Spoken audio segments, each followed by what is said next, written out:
Masechet Baba Batra, Daf Samech He Amud Bet. On va commencer par le bas de Samech He Amud Aleph. Mishnah. Hamocher et Abayit, Machar et Adelet. Aval lo et Amafteach. Machar et Amachteshet. Akvua. Aval lo et Amitaltelet. Machar et Itztrobil. אבל לא את הכלת.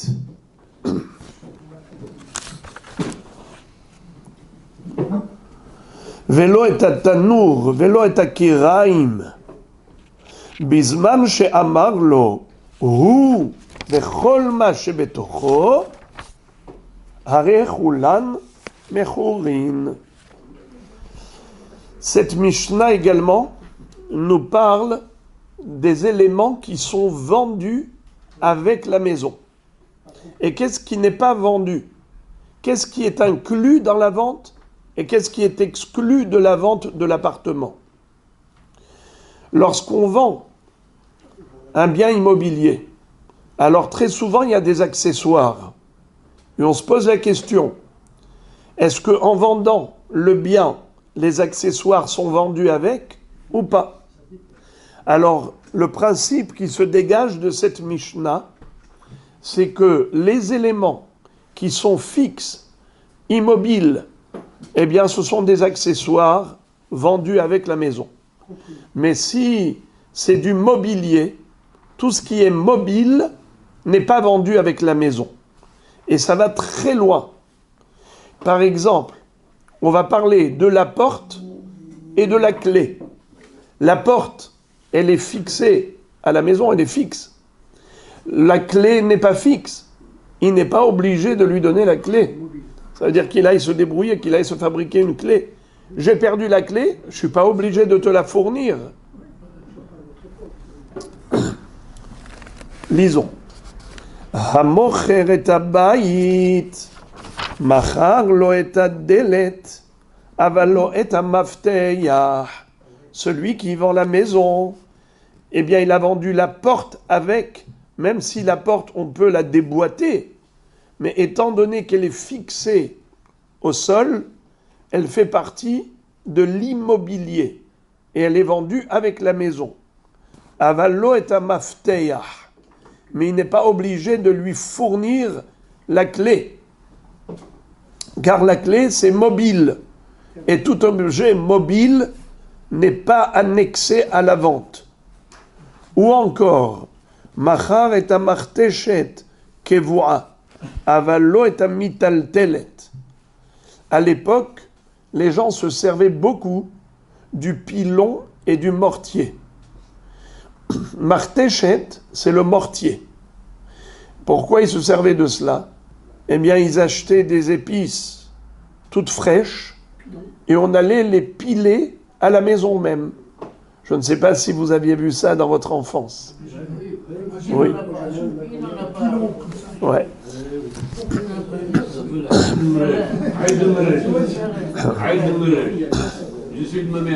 Ah oui. De cuivre, j'imagine. Hein? C'est du... Pas. En bronze. Ouais. Eh bien, il y avait deux sortes de mortier. Il y a le mortier qui est immobile et le mortier mobile. Lequel qui est vendu? L'immobile, mais pas le mobile. Si le mortier est mobile, eh bien il n'est pas vendu avec. S'il est immobile, par exemple, il y avait parfois en relief du mur, il y avait une pierre qui faisait partie intégrante de la construction. Eh bien, figurez-vous que ce carré de pierre, on le creusait au centre et ça créait une cavité. Et donc, c'était une pierre concave. Cette pierre concave servait de mortier. À la cuisine, on avait comme ça ce relief. Eh bien, c'est là-bas qu'on mettait les épices et avec son pilon, on allait piler dans la pierre. C'était aussi une façon de piler les épices. Alors, D'accord, ça c'est une... Ce que je vous ai dit maintenant, ça fait partie intégrante des murs. C'est évident. Mais imaginons qu'on ait un mortier qui a été fixé au sol. C'est-à-dire que j'avais quelque chose qui était, par exemple, en cuivre ou en bronze, d'accord ? Et ensuite, je l'ai fixé au sol, ce mortier. Lui, quel est son statut ? A priori, maintenant qu'il est fixé au sol, il a le même statut que l'appartement. Si la maison est vendue, tout l'immobilier est vendu. Qu'est-ce qui n'est pas vendu ? C'est le mobilier. Stricto sensu. Ce qui est mobile n'est pas vendu. Ce qui est immobile est vendu avec la maison. On continue. Donc je relis ça. Machar et amartechet à kevoa, avallo et amitaltelet. Il a vendu la martechet. C'est quoi ? Le mortier qui est fixé, mais pas le mobile. Pas le mortier mobile. Machar et aitztrobil, avallo et kelet. On parle ici de moulin. Le moulin, lui aussi, il était fixé au sol. Il y avait la pierre de la meule qui se trouvait fixée au sol. On le mettait sur un amortisseur. C'est quoi l'amortisseur ? C'était du bois de forme ronde qui était fixé au sol et le moulin était fixé au support, à l'amortisseur. Ce support de bois s'appelle itztrobil. Comme ça, quand on allait moudre le grain avec la deuxième pierre de la meule, parce que celle qui est en dessous, ça s'appelle shechev. Celle qui est au-dessus s'appelle rechev, rochev. Donc celle qui était mobile, c'est celle d'en haut qui bougeait, et celle d'en dessous, elle était fixée. Mais pour pas qu'il y ait de vibration, on mettait l'amortisseur. C'était le itztrobil en bois. C'était comme ça, comme un bois de forme circulaire sur lequel était fixé le moulin. Il a vendu le moulin, il a vendu la maison, il a vendu le moulin qui est fixé, même le itztrobil. D'accord ? Ou bien même si le moulin, lui, est déplaçable et il n'est pas vendu, mais le itztrobil qui pourra servir au moulin qu'on va poser dessus, eh bien c'est vendu. Avalo est à kelet. C'est quoi kelet ? Kelet, c'est mobile. C'est un genre de keli, de forme circulaire, qui allait recevoir la farine. Pour pas que la farine, elle tombe sur les côtés, alors on mettait tout autour un genre de keli qui avait un rebord pour retenir la farine, pour pas qu'elle tombe par terre. Alors, ce keli-là s'appelle kelet.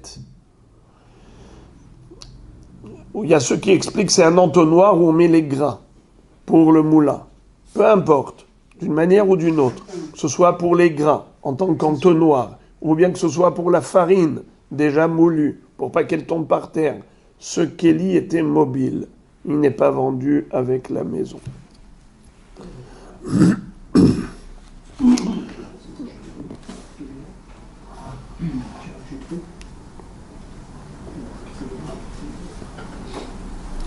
Velo et à tanour, velo et à kiraïm. Le four, lui aussi, il est mobile. Il n'est pas vendu. Velo et à kiraïm. On parle de la plaque de cuisson. Ça ressemblait à un four, sauf que le four, il est de forme conique, large en bas, étroit en haut, et on peut mettre dedans une marmite ou autre, tandis que kiraïm, c'est de forme rectangulaire, et on peut mettre des kéharot, des gderot en haut, des marmites, on peut mettre dans les deux trous parce qu'il y avait c'est comme un four, d'accord ? C'est comme un four, mais ce four-là, il est de forme rectangulaire et tu peux mettre dedans deux marmites, soit à l'intérieur, soit à l'extérieur. À l'intérieur, il y avait déjà les bûches de bois et le charbon. Mais tu peux poser directement sur les braises ta marmite, si tu veux que ce soit très chaud. D'accord? La dafina, par exemple. Tu veux pas que ce soit à peine cuit. Tu veux que ce soit bien mijoté. Alors tu mettais à l'intérieur des kiraïm. Mais si c'est juste pour cuisiner, avoir un repas cuit, mais pas trop mijoté, tu le mets en haut. Et donc on avait les deux trous où on suspendait les marmites. Ça s'appelle kiraïm. Si c'est de forme carrée, où on peut mettre qu'une seule marmite, ça s'appelle kira. Si on peut mettre deux marmites, ça s'appelle kiraïm. Et si c'est un tanour de forme conique, large en bas, étroit en haut, pour concentrer davantage la chaleur, car le tanour il est encore plus chaud que kira et kiraïm, eh bien, ça s'appelle tanour. Il ne lui a vendu que la maison. Il ne lui a pas vendu le tanour. Il ne lui a pas vendu le kiraïm. Pourquoi? Parce qu'ils étaient mobiles. Ils n'étaient pas fixés au sol. C'est comme un électroménager. Quelqu'un qui a vendu la maison n'a pas vendu le mobilier et l'électroménager avec. Il n'a vendu que la maison. Mais des accessoires qui sont fixés au sol sont vendus avec. Mais si c'est déplaçable, mobile, eh bien ces accessoires ne sont pas vendus avec la maison. Comme le four, comme les kiraïm, comme le kelet. Eh bien on a vu Rabotaï, choquant, même la clé de la maison étant donné qu'elle est mobile. La porte et la serrure qui sont fixées, c'est immobile, c'est vendu.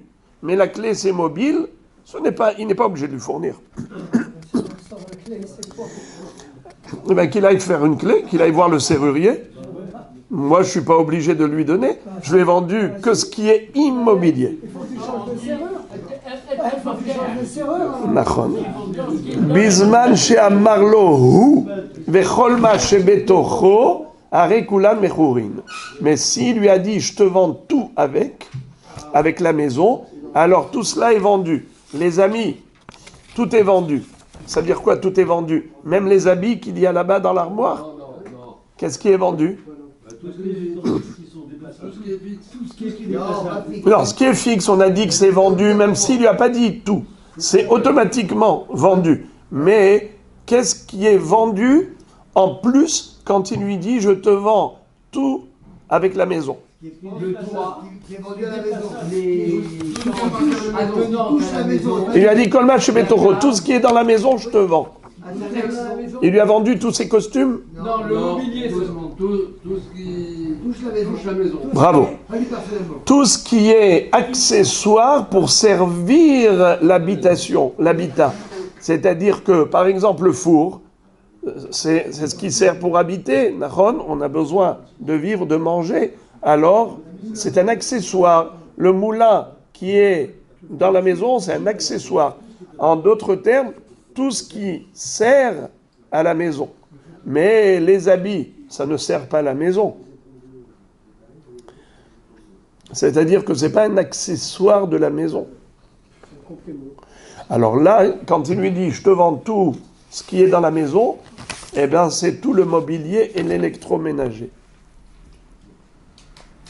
Façon de parler, à l'époque, il n'y avait pas d'électro. Gemara. Lima matnitin de lo Rabbi Meir. Dei Rabbi Meir. Ha'amar. Machar et kerem. Machar tashmish et kerem. La Gemara dit qu'a priori, notre Mishnah n'est pas en adéquation avec Rabbi Meir. Car Rabbi Meir nous a enseigné que quelqu'un qui a vendu un vignoble, il a vendu même les tuteurs du vignoble. C'est quoi les tuteurs? Pour que ça tienne droit, on mettait des bâtons et on attachait les branches de vigne pour pas qu'elles pendent. Eh bien, ces tuteurs-là sont vendus avec le vignoble. Et pourtant,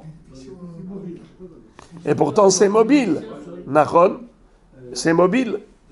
Alors, on nous dit comme ça. Donc la Mishnah ne correspond pas à Rabbi Meir, puisque la Mishnah dit que tout ce qui est mobile n'est pas vendu avec la maison. Et là, on voit qu'avec le vignoble qu'il lui a vendu, il lui a vendu même les tuteurs qui sont des accessoires mobiles. La Gemara répond à Filutema Rabbi Meir, Hatam kavia, acha lo kavia. Qu'est-ce que ça veut dire?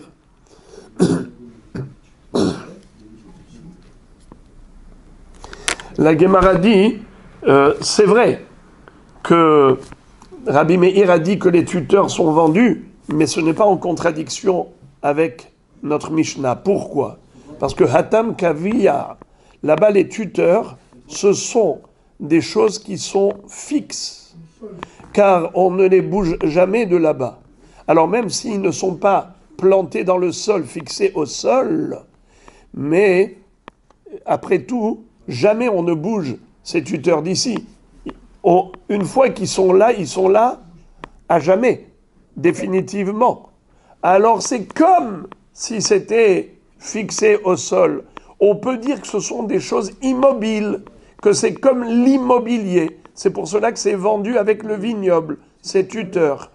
Ce n'est pas en contradiction avec notre Mishnah, qui a dit que la martéchet, c'est quoi martéchet, on a dit? Le mortier.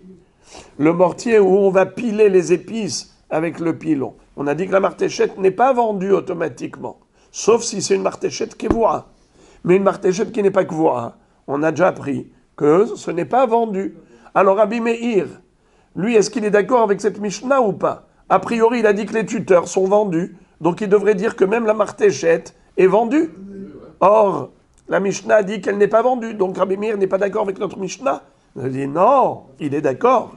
Il y a une différence fondamentale entre le tuteur et le mortier. Car le mortier, c'est quelque chose que tu peux prêter à ton voisin.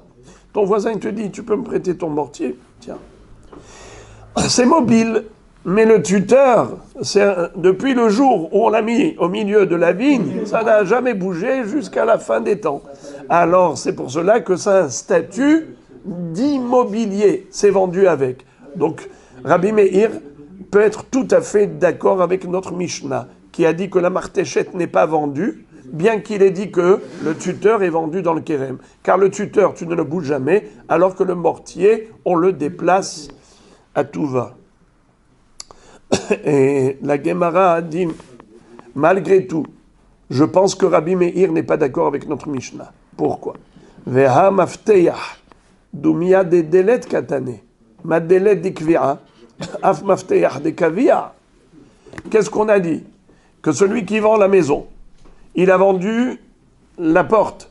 Bien que la porte, elle est amovible, elle bouge, mais étant donné qu'elle est fixée au niveau des charnières au sol, alors elle fait partie intégrante de l'immobilier. Elle est vendue avec la maison. Nachon, mais pas la clé. Alors la clé, quand même, la clé, elle est là tout le temps. La clé de cette maison, on ne va pas s'en servir pour une autre maison. Elle est toujours là. C'est un petit peu comme le tuteur dans le vignoble. La même chose comme la clé pour une porte. Alors c'est vrai qu'elle n'est pas fixée, mais tu ne la bouges jamais. La clé, elle est toujours là. Alors pourquoi tu as dit qu'elle n'est pas vendue? Ça veut dire que tu te focalises sur la situation de l'objet, mobile ou immobile. Si c'est immobile, vendu. Si c'est mobile, ce n'est pas vendu, même si c'est régulièrement ici. Mashma que Rabbi Meir n'est pas d'accord avec notre Mishnah. Et la Gemara dit, et la mehovarda matnitin deloke Rabbi Meir. Tu as raison. Notre Mishnah ne suit pas l'opinion de Rabbi Meir. Tanu Rabbanan. Hamocher et abayit, machar et adelet. Celui qui a vendu la maison, il a vendu même la porte, et même la serrure, et même la barre de la serrure. Encore une fois. Hamocher et abayit, machar et adelet, veta neger, veta man'oul. Vous savez c'est quoi neger? Neger, c'est une barre qui servait pour bloquer la porte. Ça veut dire... On travers comme sécurité. Exactement. C'est une sécurité pour caler la porte, pour plus qu'on puisse la bouger et l'ouvrir. C'est la blinder. D'accord? Porte blindée avec la barre qu'on enfonçait dans le trou qui se situe au niveau du seuil de la porte et la porte ne peut plus bouger. Comment? Le peigne. Eh bien, c'est comme ça que, en effet, nous avons vendu même ça. Parce que ça, c'était fixé. Et même la serrure, elle est fixée à la porte. Avalo est à mafter. Mais la clé n'est pas vendue, car la clé est mobile. Machar est à martesh, est à hakuka. Avalo est à kevoa. Il a vendu avec la maison, même le mortier qui est creusé, mais pas le mortier qui est fixé. Alors, qu'est-ce que ça veut dire? C'est ce que je vous avais dit au début du cours. Rappelez-vous les deux catégories de mortiers.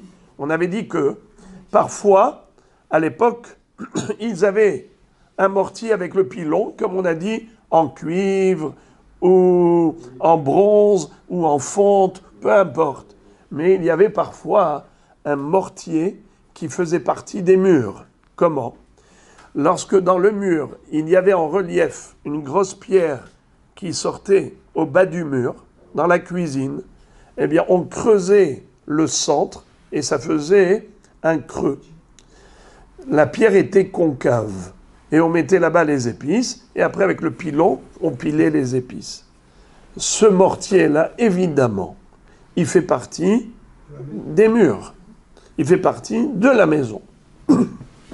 C'est sûr qu'il est vendu avec la maison, mais pas le mortier qui est métaltel. Maintenant, je vous pose la question. Quel est le din s'il avait un mortier qui était métaltel, mobile, et ensuite il a vissé au sol? Il a fixé au sol, il a mis du ciment et il a collé au sol. Maintenant, s'il vend la maison, est-ce qu'il vend le mortier avec ou bien il peut le retirer? Tout dépend comment il a vendu la maison. Ça démonte. Au moment où il a vendu la maison, le mortier était encore fixé. Il était collé avec du ciment. Maintenant, après lui avoir vendu, il veut le retirer. S'il peut, il peut pas, il a déjà fixé. S'il peut, il Il va dévisse. abîmer. C'est simplement visser. C'est C'est pas collé. Collé avec du ciment. Ah, c'est collé. C'est fini. Non, il peut pas Ça fait partie l'enlever. ça fait partie de la maison. Il peut pas l'enlever. Ah, c'est ce que vous dites, hein, les amis? Bon. Ah ben non. Alors, lisez la Baraïta clairement. La Baraïta dit non, ce n'est pas vendu. Encore une fois. Machar est à martéchet hahakuka avalo est à kevoa. C'est quoi hakuka? C'est quoi hakuka? Creuser. S'il y avait une pierre qui faisait partie des murs, du sol, et il a creusé la pierre, il en a fait un mortier, alors ça s'est vendu avec la maison, car ça fait partie des murs. Mais si c'était d'abord un mortier, et ensuite il a fixé au sol avec du ciment ou toutes sortes de choses pour le coller, eh bien ce n'est pas vendu. Même s'il a vendu la maison, il peut ensuite retirer le mortier et le fixer ailleurs. Comment ça se fait? Bizarre, hein? Ah, écoutez ça. Ah, regarde. Machar et aïtstrobil, avalo et kelet. Ça, on l'a déjà vu dans la Mishnah. Quand il vend la maison, on a dit que le moulin était posé sur le itztrobil. C'est quoi itztrobil? C'est le bois de forme circulaire qui sert d'amortisseur pour empêcher les vibrations du moulin. Eh bien, le itztrobil, puisqu'il est fixé au sol, eh bien, il est vendu avec, mais pas le kelet. Mais c'est quoi kelet? On a dit, c'est le keli qui permet de recueillir la farine pour pas qu'elle tombe par terre. Lo et atano velo et akiraim velo et arehaim. Il n'a pas vendu ni le four, ni le kiraim, c'est le grand four, velo rehaim, le moulin. Car tout cela, ce sont des objets mobiles. Rabbi Eliezer Omer, Kol ha-mechubar la karka Arehu kekarka. Qu'est-ce que ça veut dire? Rabbi Eliezer dit, il n'y a aucune différence entre un mortier qui était là depuis le début, c'est-à-dire une pierre qu'on a creusée, qu'on a transformée en mortier, qui fait partie des murs, ou bien un mortier que tu as collé et fixé avec du ciment, et que maintenant fait partie de la maison. Mais dans les deux cas, c'est vendu avec, car c'est immobile. C'est ce que dit Rabbi Eliezer, c'est fixé. Rabbi Eliezer n'est pas d'accord avec le Tanakama de cette Mishnah. Bisman she'amarlo, hu vechol ma shebetocho, hari kulan mechurin. La Braïta continue et elle nous dit que, exactement comme a dit la Mishnah, s'il lui a dit clairement, je te vends la maison avec tout son contenu, alors il lui a tout vendu, tous les accessoires, même s'ils ne sont pas fixés. Benkar ou benkar, lo machar lo et abor velo et adout velo et yatzia. D'une manière ou d'une autre, il ne lui a pas vendu, premièrement, le bord, qui a une autre utilisation, ou le doute, c'est une citerne, velo et yatzia, et c'est la dépendance qui est à l'extérieur de la maison, qui est en continuité de la maison. Ce n'est pas vendu, on l'a déjà vu. Tanoura banan, tsinor shehakeko le basof kevaro, possède et amikve. Kevaro le basof hakeko, et non possède et amikve. Quel est le digne d'un mikvé? Est-ce qu'on peut considérer qu'un mikvé qui a été rempli avec des seaux d'eau est cachère? On a ouvert le robinet, on a rempli un mikvé avec. Est-ce que le mikvé est cachère? Oui. Est-ce qu'une femme qui se trempe là-bas, elle devient théora? Oui. Mais il y a les deux, oui. Il y a le de pluie et avec on remplit avec les seaux à côté. Mais c'est pas ma question. Un mikvé qu'on a rempli entièrement qu'avec des seaux d'eau. Cachère ou pas cachère? Vous dites cachère, pourquoi vous dites cachère? Non, mais il faut que vous parliez comme quelqu'un qui est au Dafayomi, pas quelqu'un qui est auditeur libre dans l'autobus. Je veux maintenant que vous me disiez, normalement, qu'est-ce qui rend un mikvé cachère? C'est un mikvé qui contient de l'eau de pluie ou de l'eau de source. Alors maintenant, si c'est un mikvé qu'on a rempli avec des seaux d'eau, c'est sûr qu'il n'est pas cachère, parce que ça s'appelle maïm chez Ouvin, de l'eau puisée. Alors comment vous pouvez dire cachère? Comment vous avez pu entendre? Si c'est de l'eau de source qu'on a pris. De l'eau de source, mais que vous avez pris avec un seau, ça s'appelle maïm chez Ouvin. Comment ça peut être cachère? Comment dans le monde vous avez pu entendre une chose pareille? Dans quel bus? C'est pas possible d'entendre une chose pareille. C'est de maïm chez Ouvin. Alors, un bassin qui est plein d'eau que j'ai rempli avec un seau ou avec un robinet, ça s'appelle un mikvé qui n'est pas cachère. C'est bon pour les hommes, mais pas pour les gens qui sont impurs, qui veulent devenir purs, parce que les hommes, c'est juste une takana de Ezra qui a dit qu'un homme qui est Baal Keri, alors il faut qu'il se trempe dans Arbaïm Sea. Mais il n'a pas exigé un mikvé de Arbaïm Sea, c'est-à-dire les lois de mikvé comme pour une femme ou bien comme pour les kelim, où on doit tremper un keli dans un mikvé cachère. Donc moi je ne parle pas d'un mikvé d'homme qui n'a pas besoin d'être cachère. Moi je parle d'un mikvé tahara. Un mikvé tahara, alors c'est ou de l'eau de source ou de l'eau de pluie. Mais l'eau de source et l'eau de pluie, comment ils sont parvenus? Elles sont parvenues ces eaux dans le mikvé? Naturellement. Mais si j'ai puisé avec mon seau, ça s'appelle maïm sh'uvim, ça y est, ce n'est plus cachère. Alors maintenant, juste que vous sachiez, j'ouvre une parenthèse, pour pas que vous soyez choqués quand vous voyez qu'ils remplissent ici le mikvé avec un robinet. Nahon, et les femmes, elles vont se tremper là-bas. Même quand elles sont nida, elles se trempent. Pourquoi? Parce qu'il y a deux bassins. Il y a un bassin à côté de l'autre, et il y a juste une fine paroi qui les sépare, avec un trou au milieu qui les relie, et l'eau du bassin de pluie, qui est cachère, est en relation directe, en connexion directe avec le bassin d'eau qui n'est pas cachère, c'est-à-dire celui qu'on a rempli avec le robinet. Il y a ce qu'on appelle en hébreu hashaka. C'est quoi hashaka? Neshika. Il touche. Les deux eaux sont en contact direct. Alors c'est comme ça que le mikvé non cachère est devenu kasher parce qu'il est en connexion avec le mikvé kasher. Mais chasvé shalom, de là à dire qu'un mikvé où il n'y a pas de deux bassins, un kasher et un non kasher qui sont reliés, c'est un mikvé que j'ai rempli avec des seaux d'eau, ça peut être kasher, mais d'ailleurs que non. Rempli avec un robinet, c'est sûr que non. Mais maintenant, écoutez la question. Quel est le din si le bonhomme a pris un canal, comme une gouttière, c'est-à-dire il a pris du bois et il a pris cette poutre de bois, il a creusé au milieu, il a créé donc un canal, il a créé un canal comme une forme de gouttière et maintenant il a fixé ça au sol.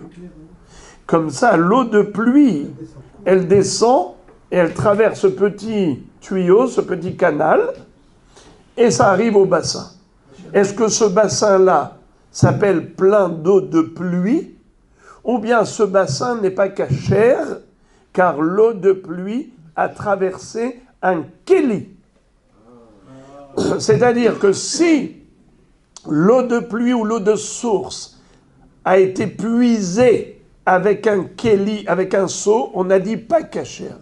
Mais maintenant, ce n'est plus un kéli, ça a été fixé au sol avec du ciment, n'est-ce pas? Maintenant, ça fait partie intégrante du sol. Est-ce que l'eau de pluie a traversé le sol ou elle a traversé un kéli? Si elle a traversé le sol, parce que cette gouttière qui est fixée au sol, maintenant, désormais, elle a un statut de karka, alors l'eau a traversé le karka, alors le mikvé est plein d'eau cachère, plein d'eau de pluie. Ou bien on va dire que non, étant donné que ça s'appelait Kéli auparavant, cette gouttière. Et ensuite, on l'a fixé au sol. Ça conserve tout de même le nom de Kéli. Et si ça conserve le nom de Kéli, l'eau de pluie ou l'eau de source qui a traversé le Kéli et qui a atterri dans le bassin n'est pas cachère en tant que mikvé. C'est la question. La Mishnah, la Braïta nous dit comme ça, qu'il y a une différence entre avant et après. Quand est-ce que tu as creusé la poutre de bois? Si d'abord tu as fixé la grosse poutre de bois au sol et après tu es venu avec ta lime et avec ta scie et ton rabot et tu as créé la fissure, tu as créé le rail, alors à ce moment-là c'est cachère. Pourquoi? Parce que ce n'était pas encore un kéli, c'était une poutre. Tu as fixé la poutre au sol et après tu as creusé le milieu de la poutre pour former un canal. C'est un canal naturel, un canal qui s'appelle karka. C'est comme si tu as creusé dans le sol. Eh bien, tu as creusé dans le sol, tout va bien. Mais si tu as d'abord creusé la poutre et ensuite tu as fixé la poutre, dans ce cas-là, ce n'est pas cachère. Car même si c'est fixé au sol, alors l'eau qui traverse cette poutre, ça s'appelle de l'eau qui a traversé un kéli. Et donc ça a rendu le mikvé non cachère. C'est qui l'auteur de cette baraïta qui établit un distinguo entre une poutre qui a été creusée après avoir été fixée ou creusée avant d'avoir été fixée au sol? C'est qui? La Gemara dit Mané, lo Rabbi Eliezer, velo Rabbanan. C'est ni Rabbi Eliezer, ni Hakamim. La Gemara dit Rabbi Eliezer. De quel Rabbi Eliezer tu parles? Quand est-ce que Rabbi Eliezer a parlé de ce sujet pour me dire une chose pareille? Elima Rabbi Eliezer des Baït. Peut-être que tu parles de Rabbi Eliezer qu'on a étudié dans la Mishnah. Vous vous rappelez? Rabbi Eliezer, dans la Braïta, qu'est-ce qu'il a dit? Il a dit que le mortier, il est vendu avec la maison s'il est fixé au sol. Et il a dit ça à Rabbi Eliezer, pas seulement pour un mortier qui a été creusé dans le sol, comme par exemple une pierre du mur. Il y avait une pierre qui était en relief dans le mur, et on a creusé le centre pour en faire un mortier. Ça, c'est sûr que c'est vendu avec la maison, même d'après Chachamim. Mais Chachamim ont dit que le mortier, qui était fixé au sol, eh bien, qu'on a fixé au sol, il n'est pas vendu avec la maison. Parce que c'était d'abord un Kéli. Rabbi Eliezer dit, ma pitom, c'est vendu avec la maison. Pourquoi? Kol ha-mechoubar la karka, ke-karka. Tout ce qui est fixé au sol, c'est comme le sol. Donc quand il a vendu la maison, il a vendu le sol. Eh bien, il a vendu le mortier qui est fixé au sol. Ah, ça veut dire que Rabbi Eliezer, certainement, il va dire que le mikvé est cachère. Il ne va pas établir un distinguo entre une poutre qui a été transformée en canal avant d'être fixée au sol ou après avoir été fixée au sol. Il n'y a aucune différence pour lui. Pour lui, tout ce qui est fixé au sol, ça s'appelle karka. La preuve, c'est que quand il vend la maison, il vend le mortier, peu importe quel mortier. Un mortier qui faisait partie intégrante des pierres, des murs, ou bien que tu as fixé par la suite. Donc peut-être que c'est ce même Rabbi Eliezer qui va dire que le mikvé est cachère dans tous les cas de figure, contrairement à cette braïta qui a établi un distinguo entre une poutre qui est transformée en gouttière et ensuite fixée, ou d'abord fixée et ensuite transformée en canal. Alors Rabbi Eliezer, a priori, on a trouvé qui est le Rabbi Eliezer qui s'oppose à cette braïta. La Gemara dit aucun rapport. Aucun rapport. L'histoire du mikvé et l'histoire de la maison, mais alors aucun rapport. Pourquoi? Car il se peut que Rabbi Eliezer, la raison pour laquelle il a dit que le mortier est vendu avec, même s'il a été fixé au sol par la suite, c'est parce qu'il pense que mocher be'ain yafa ou mocher, comme Rabbi Akiva. Alors que Hachamim pense que mocher be'ain ra'a ou mocher. Vous vous rappelez, on a déjà appris ça. Kol hakavod. Est-ce qu'un homme, quand il vend généreusement, ou bien il vend à contre-cœur, et il vend le minimum, avec ce qu'on appelle en français, avec mesquinerie. Est-ce qu'il vend avec mesquinerie ou avec générosité? Rabbi Eliezer dit, il vend avec générosité. Donc tout ce qui est fixé au sol, il l'a vendu. Tandis que Hachamim disent, non, ce qui était là depuis le début, comme la pierre qu'il a transformée en mortier, ça d'accord. Mais un mortier qu'il a ensuite fixé, ça il ne le vend pas, parce qu'il ne vend pas généreusement. Donc aucun rapport avec le mikvé. Il se peut que le même Rabbi Eliezer, qui a dit que pour la vente, c'est vendu, même le mortier qui a été fixé, mais pour le mikvé, il n'est pas cachère. Pourquoi il n'est pas cachère? Car il a un statut de Kéli, même s'il a été fixé au sol, et l'eau qui est parvenue au mikvé en traversant ce canal, eh ben c'est un canal qui s'appelle Kéli, c'est une gouttière. Et même si ça a été fixé au sol, peut-être que Rabbi Eliezer interdirait, comme la braïta.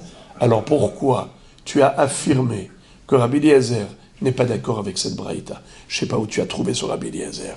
Si c'est Rabbi Eliezer de la maison, qui a dit que le mortier n'est pas vendu, aucun rapport. Parce que dans l'histoire de la maison, c'est une histoire de bon cœur ou pas.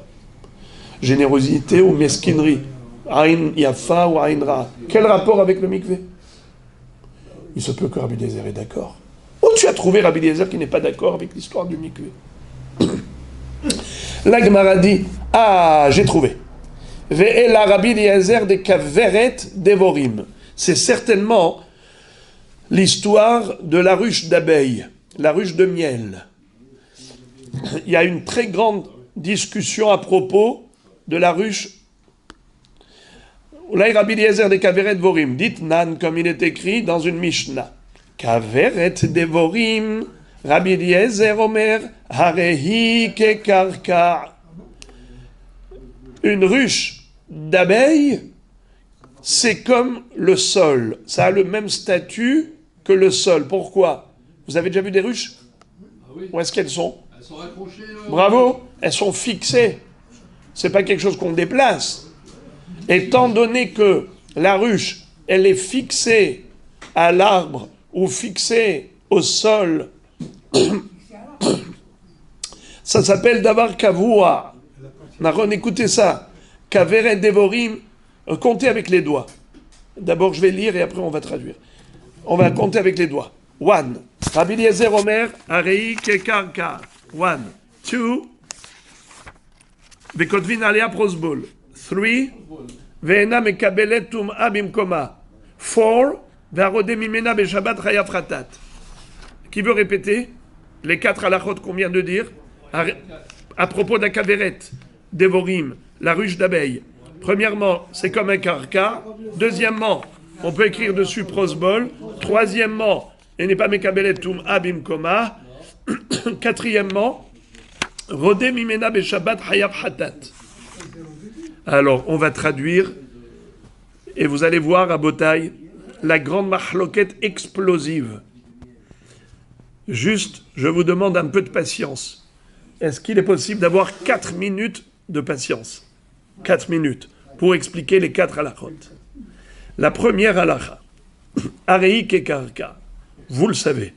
Quelle est la différence entre l'acquisition de l'immobilier et l'acquisition du mobilier? Le mobilier ne peut être acquis qu'avec meshicha. Meshicha, je tire. Ou agbaha, je soulève. C'est un objet mobile. Je le tire ou je le soulève, ça s'appelle maase kinyan. Est-ce que je peux acheter du mobilier avec un shtar? Non.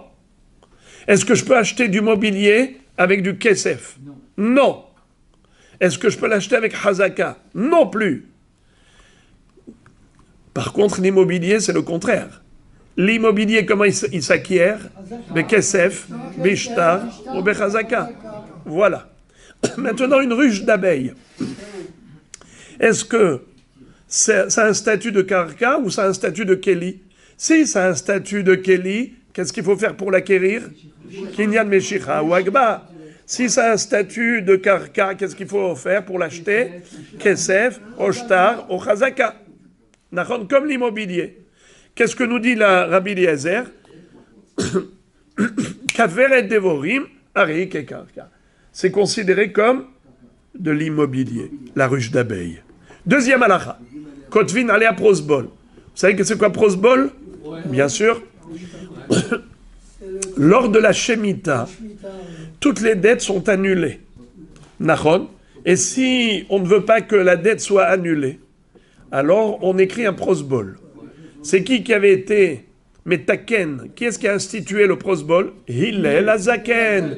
Quand il a vu que les gens ne voulaient plus prêter de l'argent, de peur que leur dette soit annulée, qu'ils perdent leur argent, alors il a dit, bon, n'ayez pas peur. Vous pouvez prêter et on va faire en sorte que votre dette ne soit pas annulée lors de la Shemitah. Comment?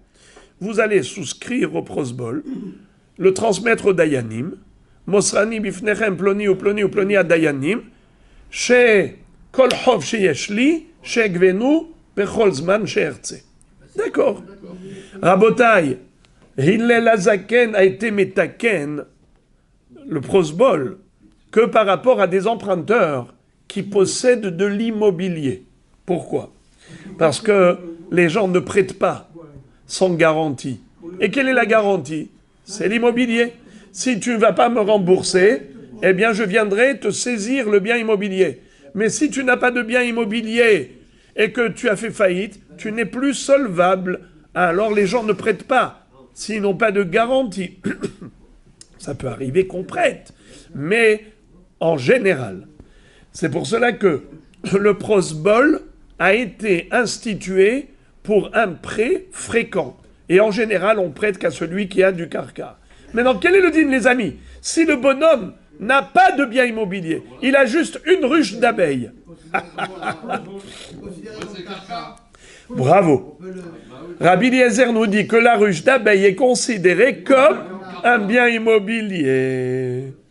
Car c'est fixé dans l'arbre ou n'importe où, là où ça se trouve, c'est considéré comme kavua bakarka. Troisième halakha, Ena mekabelet tum'a.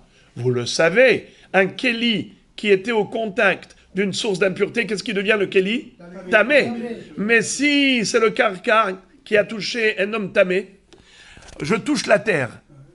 Un homme tamé, il touche la terre. Est-ce que la terre devient impure? Jamais. La terre ne devient pas impure.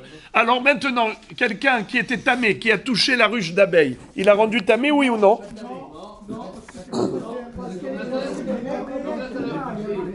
D'après Rabbi Eliezer qui a dit que c'est un statut de karka, alors c'est tahor. Très bien. Ça, c'est la troisième halakha. Quelle est la troisième incidence quand on dit que la ruche d'abeilles est considérée comme de l'immobilier? C'est que même si un tamé l'a touché, ena mekabelet tum'a. Quatrième halakha. Vous savez que Shabbat, on n'a pas le droit de récolter et de cueillir quelque chose qui était rattaché au sol.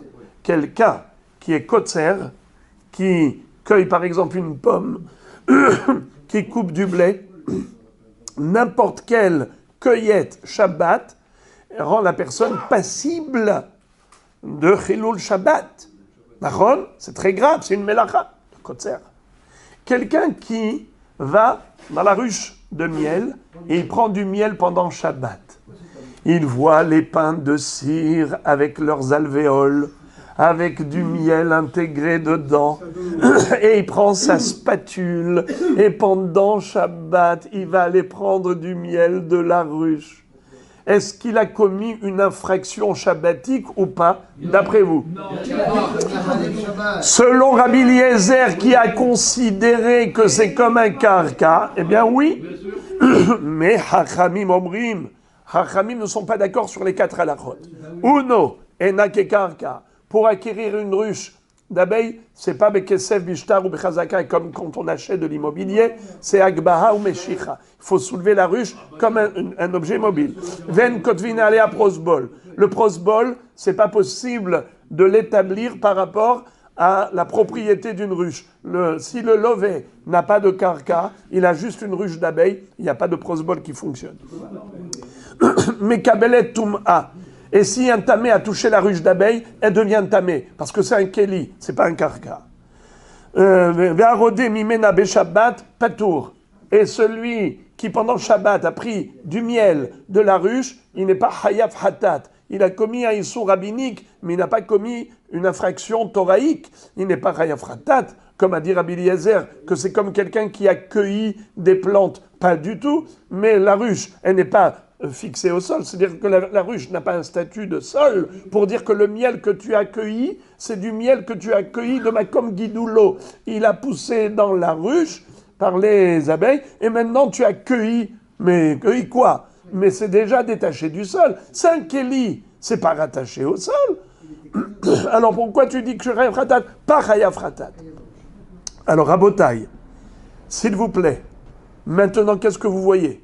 Que Rabbi Eliezer, il considère la ruche qui est fixée au sol, comment il la considère? Hein? Karka. Bravo. À tel point que même Shabbat, Il interdit de prendre. Interdit de prendre du miel. Dans le pot. Interdit de prendre. et donc, Rabotai, Rabbi Eliezer ne peut pas être d'accord avec l'histoire du mikvé. Vous avez entendu, les amis? Répétons. Qu'est-ce qu'a dit la Baraïta à propos du mikvé? Encore 45 secondes de concentration, parce que là, on arrive au point de chute. Tout ce qu'on a étudié, c'est pour arriver à ce point de chute. Quel est le din maintenant? On a vu que la Baraïta a considéré que le canal du mikvé, qui permet la traversée de l'eau de pluie, depuis le toit jusqu'au bassin, est-ce que le mikvé est cachère ou pas cachère? Est-ce qu'il est plein d'eau de pluie ou bien plutôt d'eau de puits, de l'eau puisée, c'est-à-dire maïm sh'uvim? Alors, la Braïta, bravo, la Braïta a dit que ça dépend. Quand est-ce que la poutre qui est devenue canal a été creusée? Avant ou après fixation au sol? Si d'abord on a fixé la poutre au sol et ensuite on a creusé, tout va bien. Pourquoi? Parce que la poutre, ce n'était pas un keli.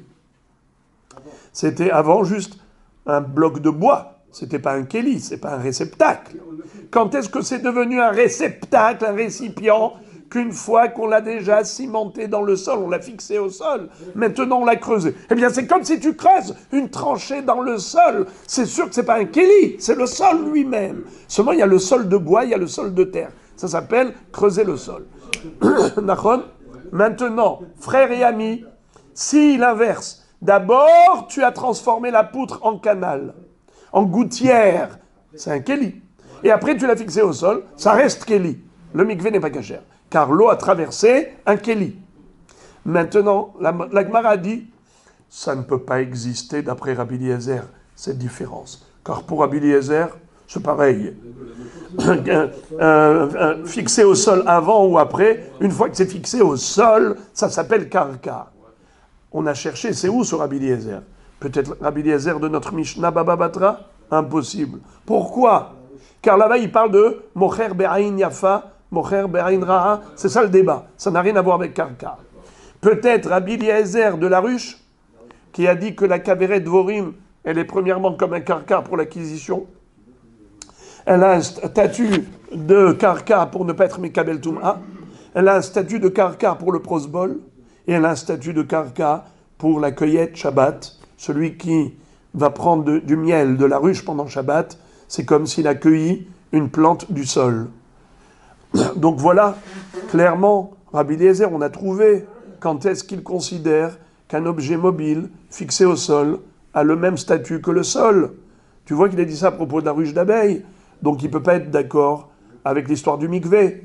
C'est-à-dire que pour lui, le mikvé sera cachère dans tous les cas de figure.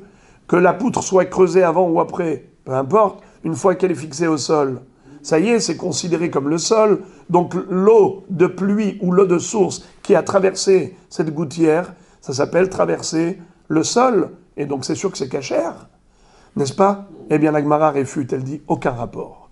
La ruche d'abeilles, c'est une histoire, et le canal du mikvé, c'est une autre histoire. Ne compare pas l'incomparable. Et je vais te dire pourquoi la ruche d'abeilles. Rabbi Eliezer considérait que c'est un karka, bien que pour les autres objets qui sont fixés au sol, il ne dira pas la même chose. Il ne dira pas que c'est un karka. Pourquoi? Parce que Rabbi Eliezer a trouvé un pasouk. Ce pasouk, qui figure dans le livre de Shmuel, nous raconte l'histoire de Shaoul et son fils Yonatan. Shaoul Amelech, pendant la guerre contre les Philistins, il a décrété de jeûner. Il a dit, interdit de manger quoi que ce soit. Il faut que Dieu exauce nos prières. Et pour ce faire, il faut jeûner. Et voilà que son fils Yonatan n'était pas au courant de ce décret de son papa. Et donc il a mangé du miel. Et on l'a raconté à son père, qui a été très irrité, s'est mis en colère. Qu'est-ce qu'a fait Yonatan? Eh bien, à un moment donné, il avait très faim, il a trouvé une ruche d'abeilles, et il a planté son bâton là-bas, et il a léché de ce miel. Et quand le pasouk, qui parle de ce sujet, décrit ce scénario, il dit que il a trempé le bâton, je vous lis le pasouk, Veyonatan lo shama ve'ashbi'a aviv et ha'am va'ishlach et ketze hamate asher beyado va'itbol ota be'yarat ad-devash va'yashev yado el piv va'ta'orna enav. C'est-à-dire, il a trempé le bâton dans la ruche d'abeilles. Et alors, c'est pas écrit dans la ruche, c'est écrit dans la forêt de miel. Forêt de miel. Ya'arat des vaches. Ya'ar, c'est une forêt. Ya'ar des vaches, une forêt de miel. C'est quoi cette histoire? Eh bien, c'est pour nous dire que la ruche d'abeilles a été qualifiée de forêt. Est-ce qu'on a le droit de cueillir des plantes dans la forêt? Non. Le miel qui pousse entre guillemets dans la ruche, c'est comme des plantes qui poussent dans la forêt. De même que le Shabbat, on n'a pas le droit de cueillir des plantes de la forêt, ainsi on n'a pas le droit Shabbat de cueillir du miel de la ruche, de se servir du miel de la ruche directement. Eh bien, c'est comme Kotser Davar Mimakom Gidulo, comme quelqu'un qui cueille une plante qui a poussé ici. Puisque le Passouk lui-même a conféré un statut de Ya'ar, de forêt, à la ruche, voilà la raison pour laquelle Rabbi Eliezer va dire, eh bien, la ruche, c'est considéré comme un karka. La ruche d'abeilles, ça s'appelle karka pour le dîme de la Toum'a. Un homme tamé, il touche, eh bien, c'est pas tamé. Le prosbol, on peut l'écrire par rapport à ça. Le kinyan, acquisition, c'est pas comme un objet mobile, pour l'acquérir comme de l'immobilier, kesef, shtar, chazaka. Et également, par rapport à la Toum'a, il n'est pas mekabel Toum'a. Donc voilà les amis, comment la Gemara réfute en disant on n'a pas atteint encore notre objectif, à savoir, où as-tu trouvé l'opinion de Rabbi Eliezer qui contredit cette baraïta de mikvé? Tu dis que Rabbi Eliezer n'est pas d'accord. Lui cachériserait en quelque sorte n'importe quel mikvé, que ce soit d'abord creusé et ensuite fixé, ou bien que la poutre soit d'abord fixée, ensuite creusée. Dans tous les cas de figure, il dirait que c'est cachère. Où tu as trouvé Rabbi Eliezer qui dit le contraire de cette braïta? Ce ne peut pas être Rabbi Eliezer de Masechet Baba Batra, et ça ne peut pas être Rabbi Eliezer de Masechet Shvi'it à propos de la ruche d'abeilles. Alors, on est toujours au stade de la recherche. À demain, Bezrat Hashem.